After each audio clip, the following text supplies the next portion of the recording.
Okay, so basically, Tinsley transfers are like a 3D temporary tattoo. So that's what we're going for, and this is what we're working with to begin with. Okay, so you're going to want to start off with a clean face. So if you have makeup on, wipe that off. Then you need to peel off the prosthetic. It's currently on some plastic, and you're going to flip it around the other way and put it onto the transfer paper. So it's backwards now. Again, think temporary tattoos. Now you're going to cut around it so that it fits your face a little bit better. Try not to mess up your edges, but you can always go back. Peel off the plastic, and yeah, now you just have to stick that onto your face. But second guess yourself a few times, because it's an important part of the process. And then realize that your camera's off and that you have to do that again. And second guess yourself one more time and ever so confidently stick it onto your face, finally. Now, again, just like temporary tattoos, you're going to hold a wet rag onto your face for 30-ish seconds. You can use this time to think about how all of those temporary tattoos have led you to here and your love of tattoos, and jam out to Blink-182. Peel off the transfer paper, and you're good to go. Now you might realize, as I did, that there's a little bit on my lip, and so we're going to have to cut that out. Now, this is the part where I have to tell you that what I am about to do is not a good idea. Don't take sharp objects to your face. Please be careful. Use small scissors, kid scissors, whatever. Don't take large scissors to your face. This was a bad idea. My punishment for this is the dumb faces that I'm making on the internet for everybody to see. All right, now, you could call this done.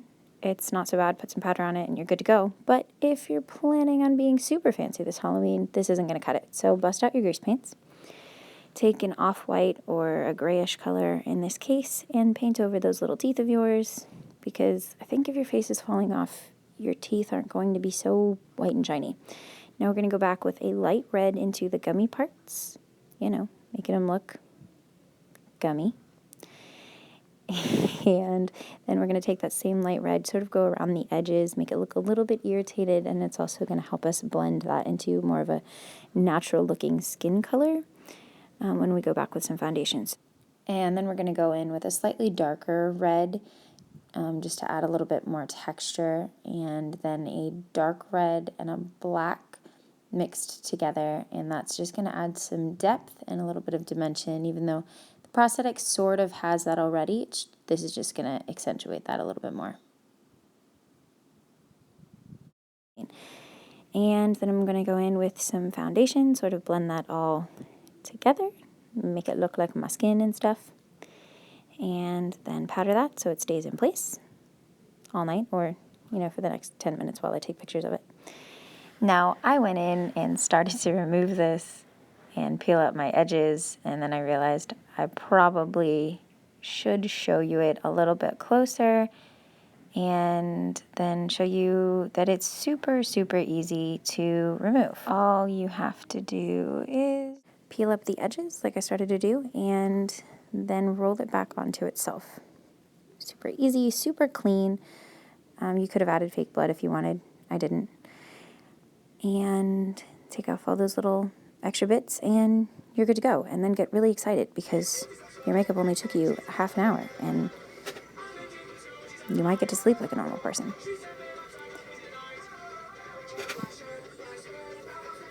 You guys are the absolute best. I'm so thankful for you. Now go forth and be scary.